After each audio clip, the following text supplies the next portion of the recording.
Hi, I'm Dr. Eric Westman with another episode of Learn with Dr. Westman. This episode is entitled, Why Limit Sugar?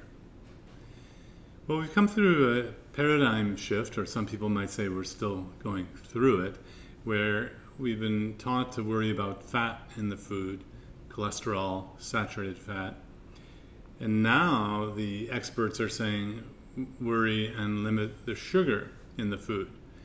And starches get digested to sugar, so you want to be careful about sugars and starches, and we put those together in the term carbohydrates.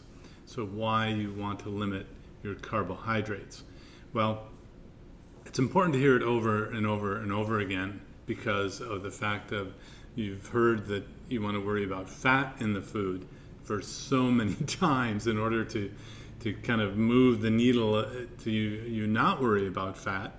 And then have it move toward the worry for carbohydrate is not always an overnight sort of thing to happen.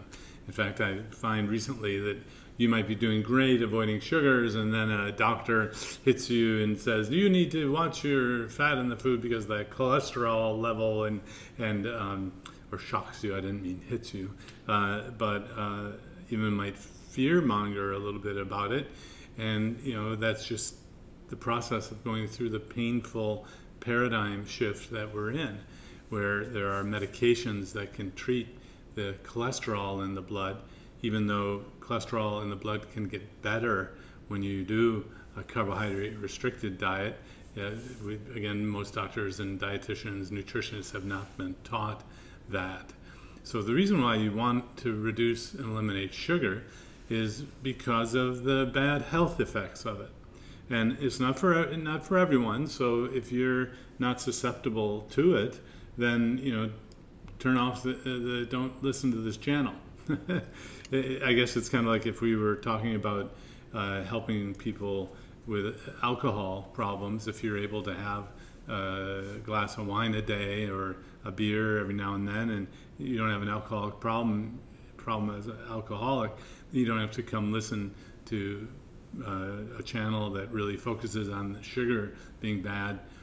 But if you have prediabetes, obesity, diabetes, hypertension, fatty liver, PCOS, all these carbohydrate related problems, then you'll want to pay attention and listen here because the root cause of most chronic medical conditions today, if not all, almost all chronic medical conditions are caused by excessive carbohydrate consumption, meaning reducing the sugars and the starches.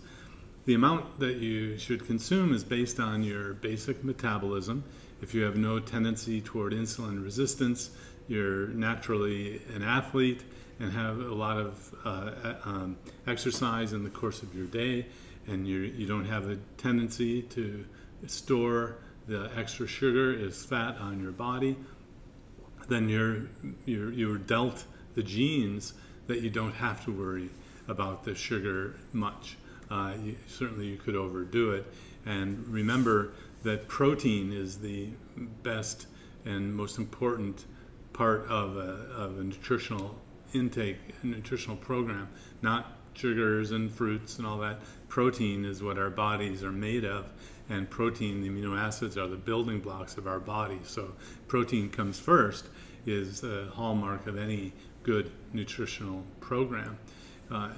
So now if you have a metabolism that you've been heavy since you were a child, your parents put you on Weight Watchers when you were 10 years old, and you've always struggled with controlling the weight, or you've had a blood test and you are diagnosed with prediabetes or type 2 diabetes or hypertension, then these are carbohydrate related conditions.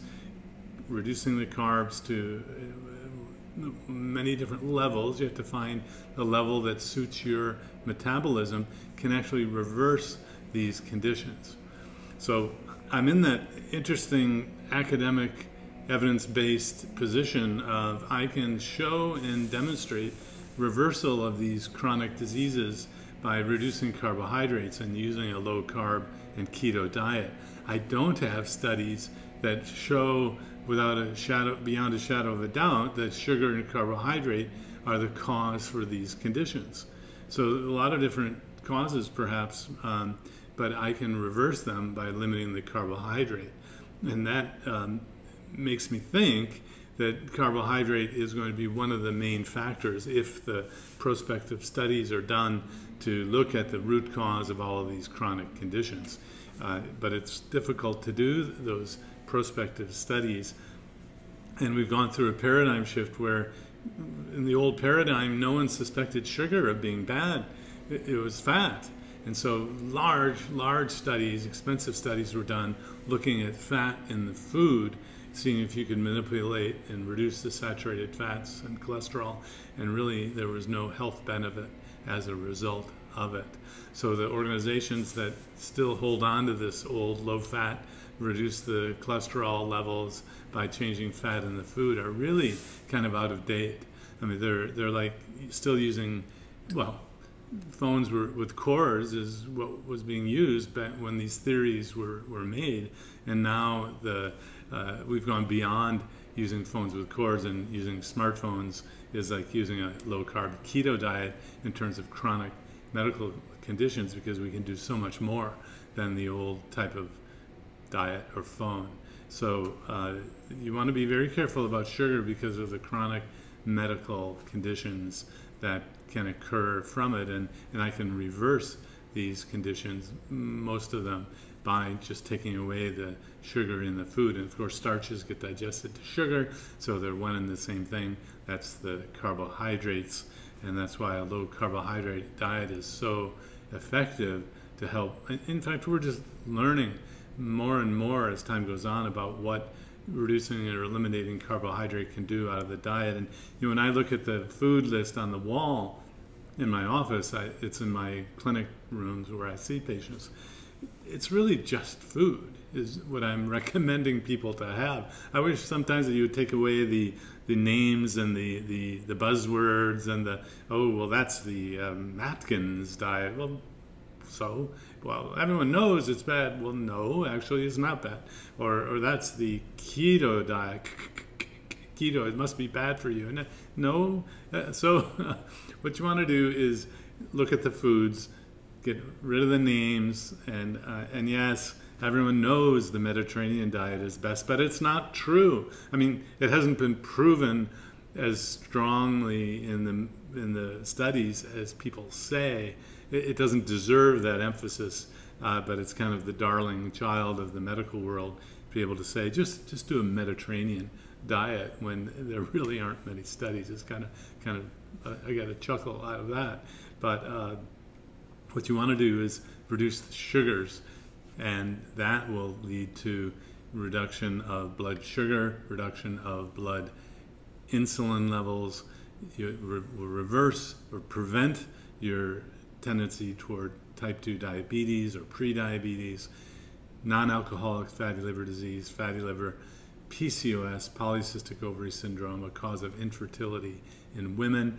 And kind of the most amazing thing that we learned recently is that people with a very rare disease called McArdle disease, when they cut carbohydrates out, their muscles run on fat for fuel. And it's a disease where they can't store sugar in the muscle.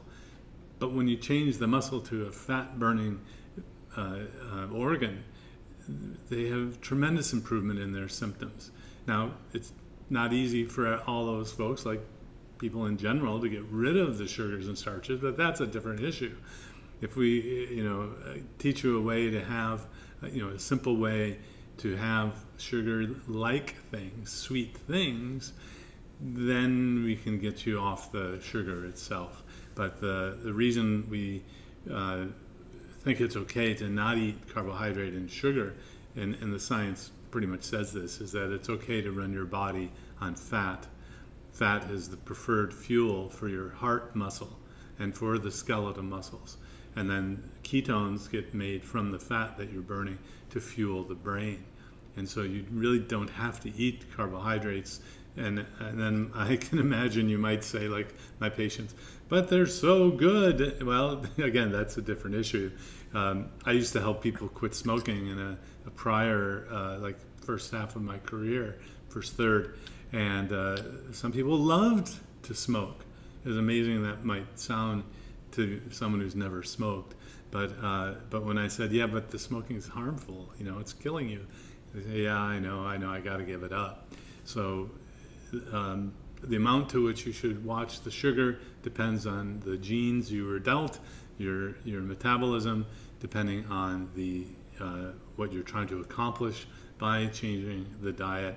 But the old worry about fat in the food is fading away, and now you want to worry and or at least moderate the amount of sugar and starch in the food.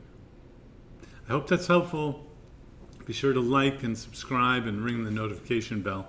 Check out our class on sugar and food addiction at the Adapt Your Life Academy and all the other classes that are there. And please see the description guide below for a link to my latest free guide to help you on your health journey.